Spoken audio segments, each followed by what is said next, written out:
Hello, I'm Rachel Carmen and I blog at hissunflower.com.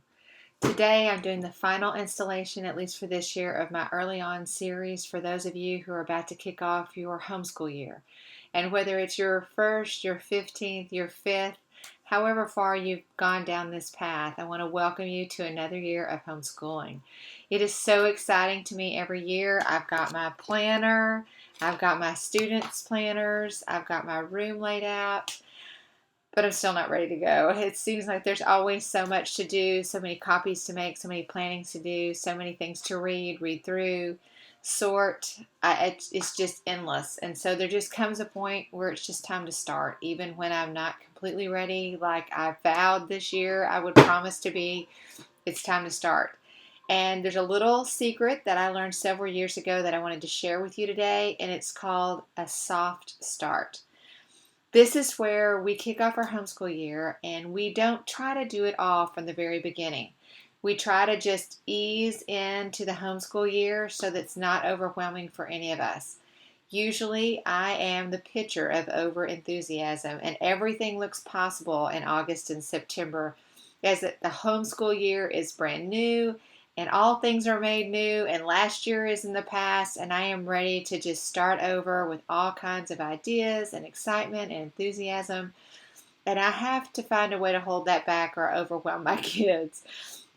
Even my children can be excited about what we're doing this year, but what I have found in the past, if we start too fast and too furious, it can just be too much and we're burned out 2 weeks in. So I wanted to share with you the secret today of a soft start. You can find all of this typed up in the post that accompanies this vlog today, but just a few key things that I wanted to go over with you. First of all, a soft start is all about walking in that word that's right there, always on my shoulder when I shoot these vlogs, and that is grace. It's all about realizing that we're coming off the summer and we've enjoyed the summer and we've slept in and it's been glorious and wonderful. And now we've grown, we're all in different places, and we have a whole new group of subjects and ideas and truths to study together this year. And going forward, holding hands and not getting ahead of each other, I think is really the key as we start out a new year. And so a soft start is all about gradually getting into the groove and not just kicking it into fifth the first day of school. So again, I've outlined for you on the post the way we've done it. It's not the only way. It may not even be the best way. It's the way that we've done it, and I've changed it up through the years. And so I hope that you'll just take this as an example of what's possible and not as the absolute formula for what you must do. But this is what's worked for us. And again, it might be a starting place for your family. So the first week back, we start by getting to bed earlier so that we can get up earlier. We don't believe in getting our kids out of bed before the sun rises, but we do believe in starting the day off at a good, healthy hour after we've all had some rest. And we actually spend first few days organizing desks, sorting, going through, getting things where they need to be, sharpening pencils. There's no sense in me doing these things in advance when the students can participate. It also helps build excitement about the changes that I've made in the schoolroom, about the new subjects that we're going to do. The students get to set up their own organizers, put their name in. We answer the questions in the front, practice writing their address. They're starting to own it at the very first day. And then we I go through our weekly routine that we're going to have. I may get to do another post, routines versus schedule. I'm a big routine fan instead of a schedule fan. And talk about their responsibilities.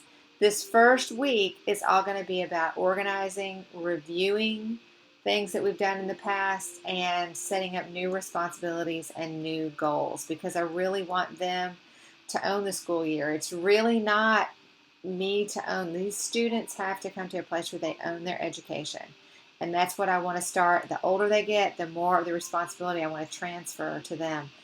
This year, I'm really only homeschooling 2. I will have only 4 at home this year out of my 7. My oldest will be a junior. My second oldest at home, my youngest daughter, will be a freshman. And then I'll have a 7th grade son and a 6th grade son this fall. So I'm in the middle. of transferring that ownership to those two boys. This will be the first couple of years that I work to really pass off ownership of their education to them. So I want to do that well and intentionally. So we're going to we're going to organize all of their space. We're going to set up their planner. We're going to talk about their new responsibilities. I'm going to spend this week getting them to bed earlier, getting up earlier, and emphasizing the point of their quiet time on a daily basis. So to me, if our goals for the first week are to set things up, get everything organized, get to bed early, get up earlier, not really early, but earlier, and start setting up the habit of that quiet time. If we've lost it a little bit in the summer, which is easy to do, reinstating that first things first. Then the second week, we want to continue with the bedtime routines and add something in. But for us, we add in the reading and the grammar and the spelling. That's what we add in week 2. Week 3, we continue all of the above. And then we add in history and read alouds. Week 4, all of the above. And we add in science and experiments. And then weeks 5 and 6, we add in the extracurricular activities, including sports and other co-op classes. It may sound complicated, but I have to tell you, I think if we add them in slowly and really train and emphasize those subjects, this is how you set up your paper for grammar. This is where I need you to put it on my desk. This is how we're going to practice math facts and drills this year.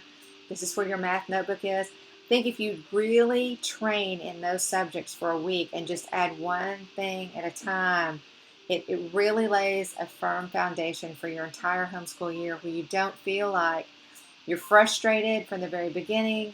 It's too much from the very beginning. The students are discouraged because they're overwhelmed with the requirements and the new way that you want things done. I think the Soft Start is really the answer to that. And again, it's all about walking in grace. I just want to remind you, as I remind myself, this homeschooling journey is one to be enjoyed and savored.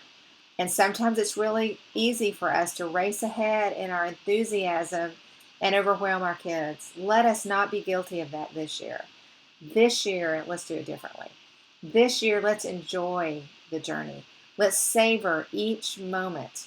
Let's not rush to the finish line because it's not all about the finish line. It really is about each step of this journey.